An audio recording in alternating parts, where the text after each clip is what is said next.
Hey guys, August is done, so how did I do?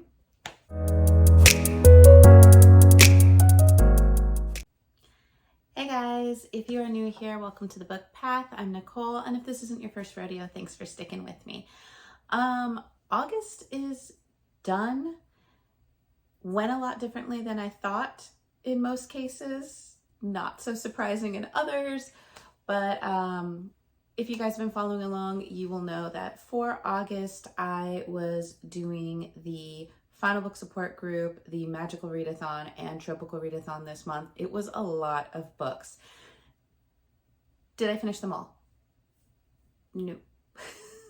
Did I complete every challenge? Also no. But well, I did do some things. So I had finished Final Book Support Group. There was one book left. I did end up finishing it, so I accomplished everything for Final Book Support Group.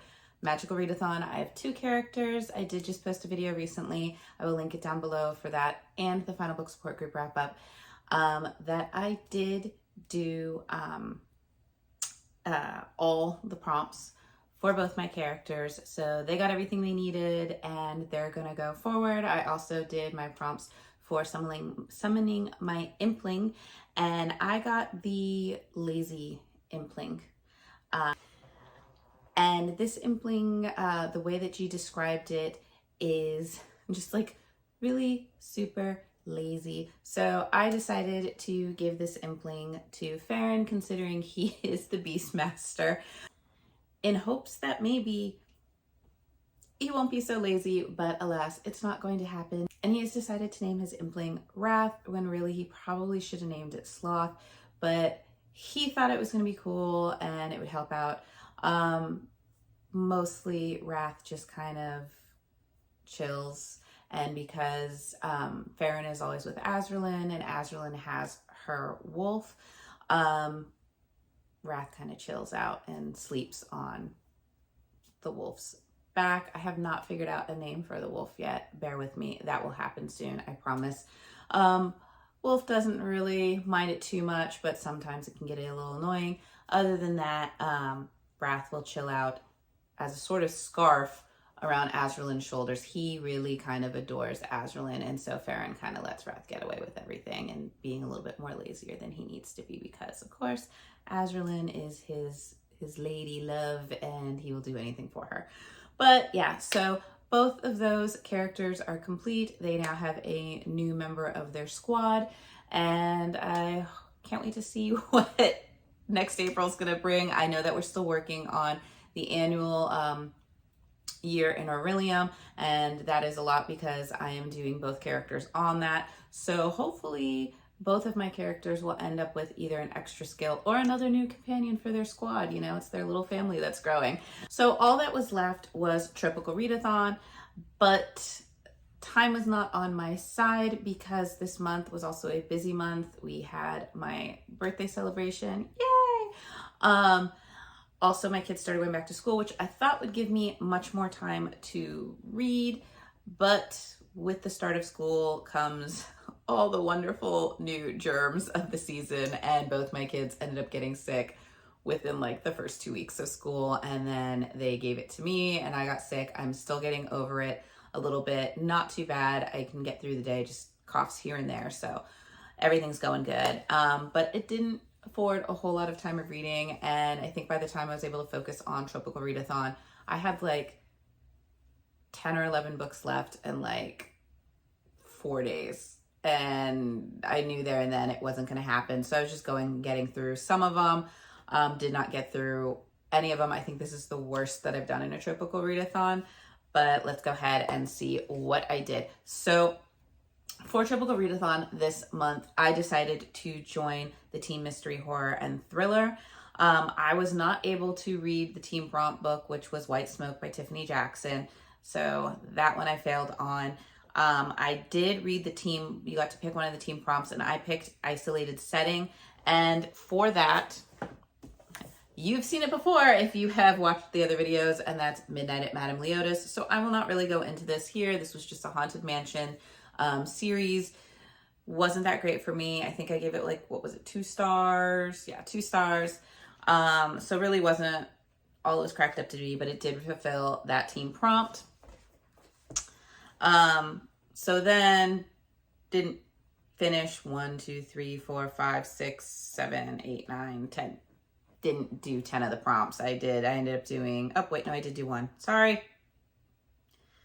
So I didn't do 1, 2, 3, 4, 5, 6, 7, 8 of the prompts, including the team book. That would be 9 prompts I wasn't able to get finished.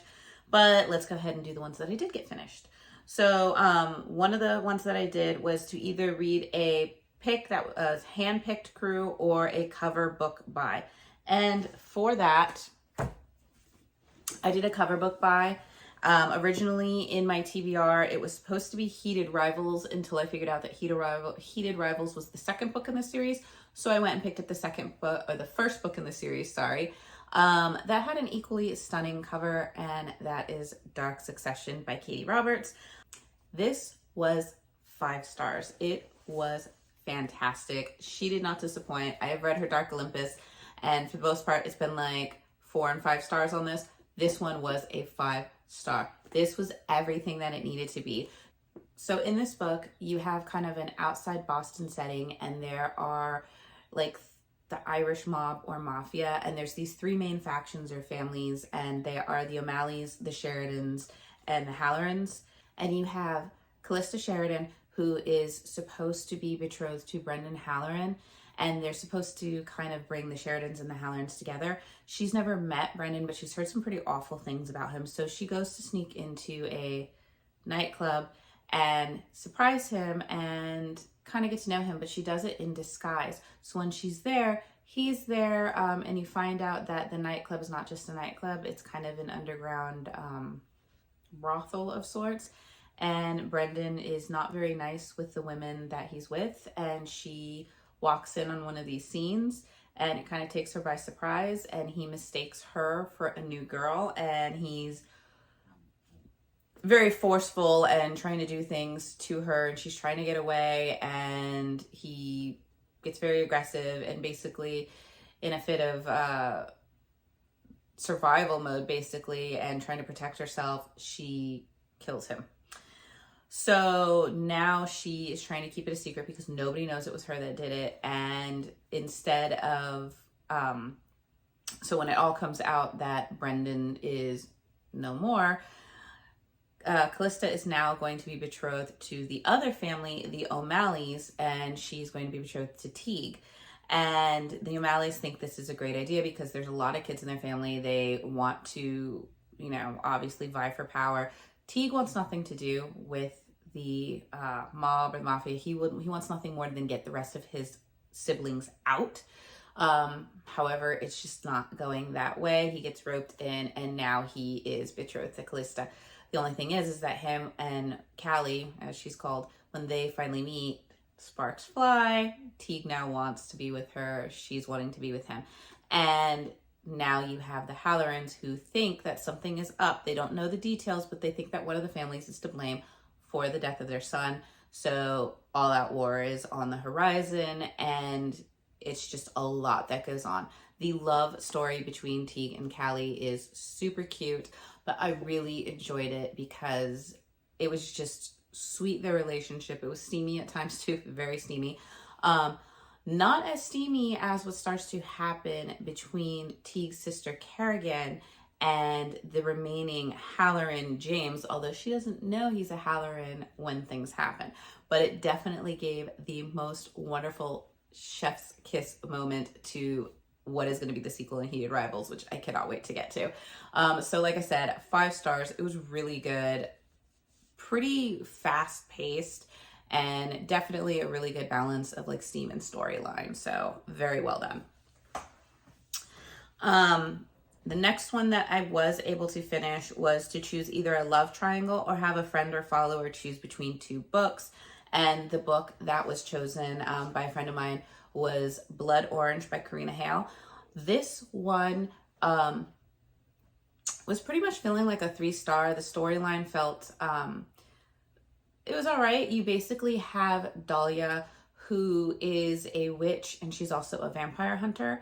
And she has been tasked with going to Italy to pretend to be a musical student at a college there and get close to Dracula, yes, the Dracula, and kill him. Once she gets there, her task is now increased. She needs to find these two other vampires who have stolen a witch's grimoire that is very, very powerful. And so she needs to get that book back and kill those other two vampires as well. She has masked herself with a glamour to make herself not look like herself, because vampires are able to tell who a witch is. And there's kind of an animosity between the vampires and the witches. So with this glamour, she goes to the school and she starts to meet Dracula, who is a teacher there. And needless to say, a romance starts to happen.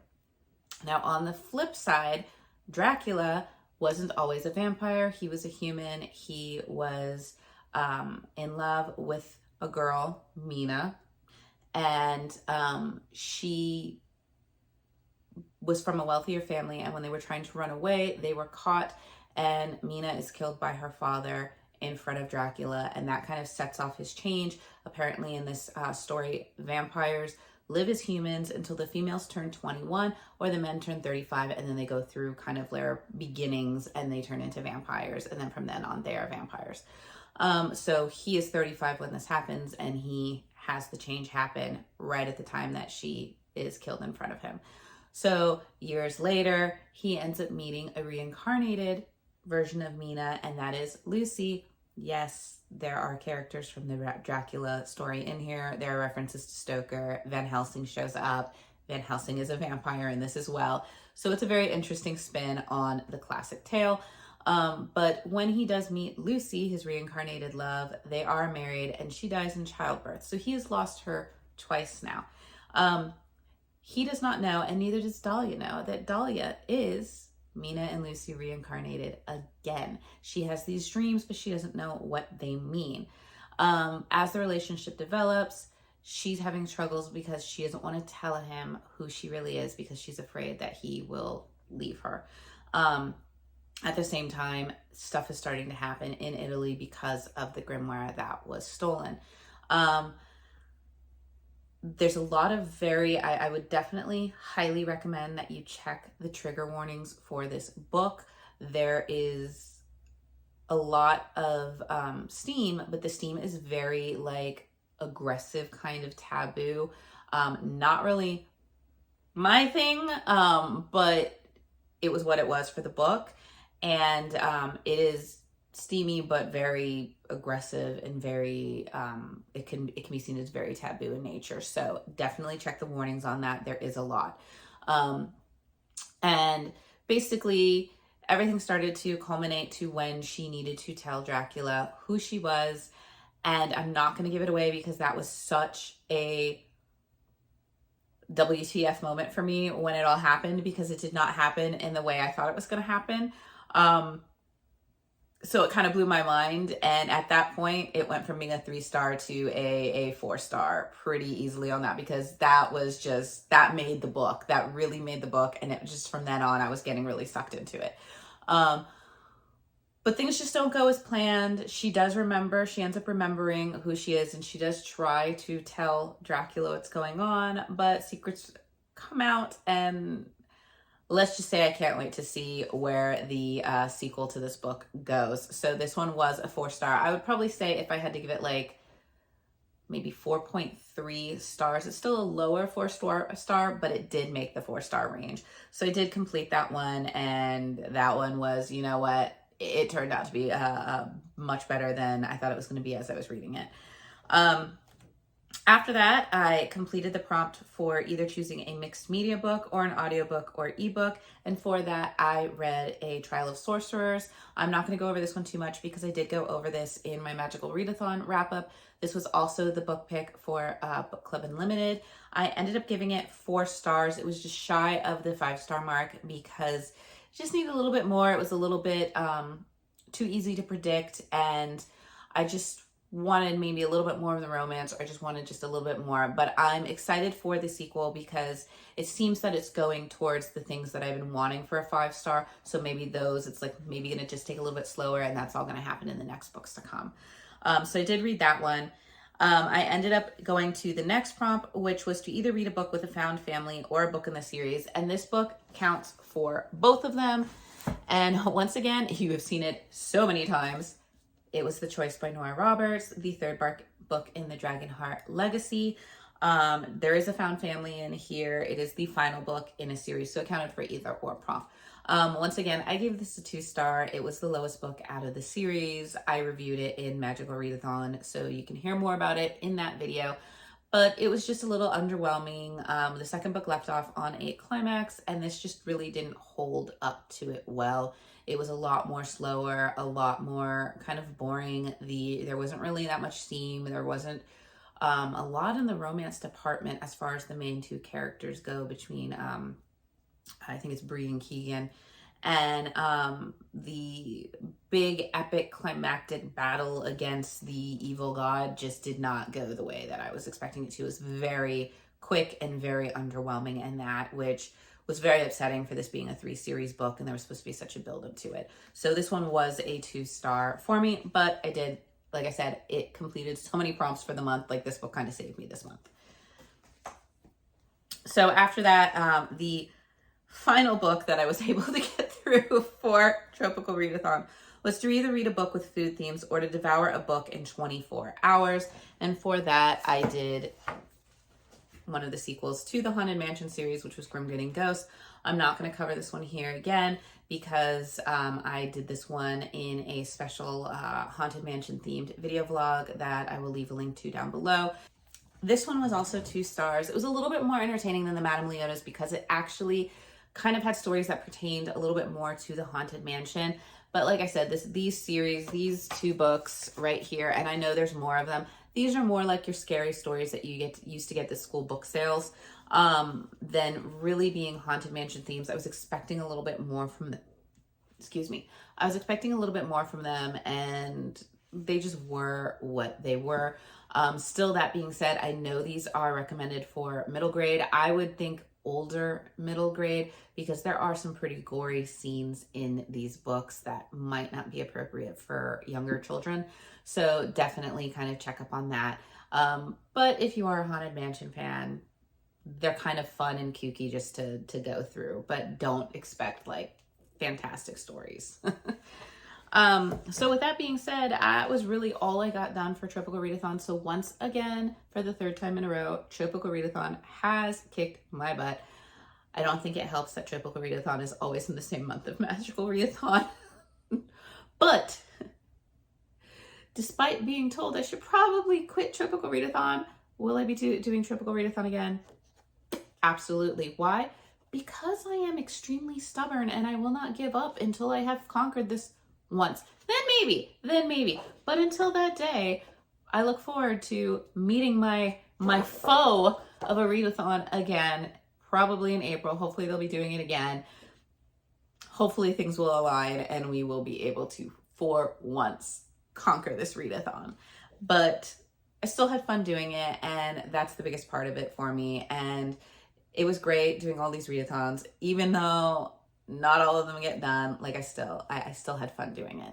So other than that, August is done. Looking forward to a new month, and I hope you guys are doing well. Let me know how August went for you guys, reading wise, family wise, fun wise. Just share your stories. I look forward to hearing from you guys. I always do. Let me know what you guys are reading. What now that we get into fall, what are some of the new releases that you're looking forward to? I know I have a few pre-orders out myself. I'm curious to see what you guys are excited for. So let me know in the comments below, and I will see you guys in the next video. Bye.